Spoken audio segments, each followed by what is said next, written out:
Good morning. Welcome to Boston University and welcome to Boston in the era of climate change. The weather is very fitting.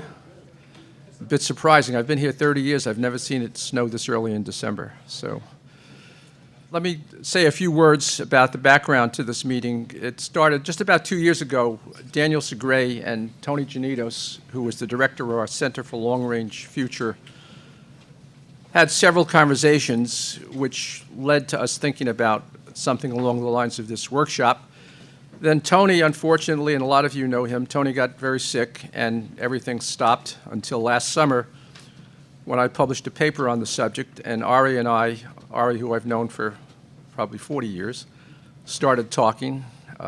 Ari joined the Department of Energy when I was the Director of Health and Environmental Research, and he went on to ultimately become the director of that organization. So he's my successor's successor, my grandson, in a sense. So Ari and I started talking, and then Ari recruited Mike McCracken, who's the legitimate atmospheric scientist among the three of us. And then first thing we did is form a steering committee. Names are here. Dan Drell, who was at DOE, who was the manager of their Joint Genome Institute. Mary Dunlop, who's a professor of biomedical engineering here. Mo Khalil.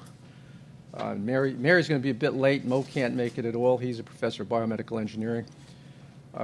Rachel Levinson is someone I must know for about a half a century. She and I overlapped in the office of the director at NIH back in the late 70s, and she subsequently spent time in the White House as a White House staffer.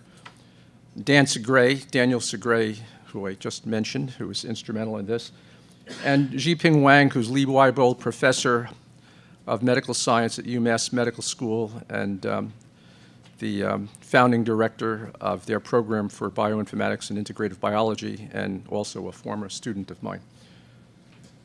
The next two names everybody knows, Carolyn Lyman and Johanna Vasquez, because you've all been in contact with them, and we wouldn't be sitting here without their efforts.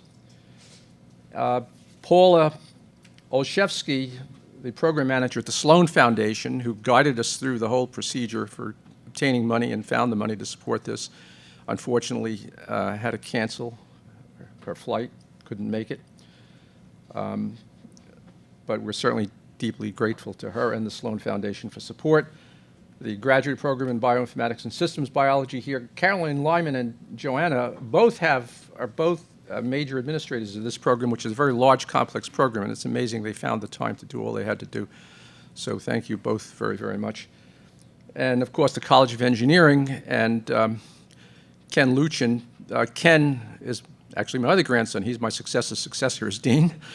So he's probably, if he's not the most effective dean of engineering in the country, he's pretty close to it. And he's going to say a few words now.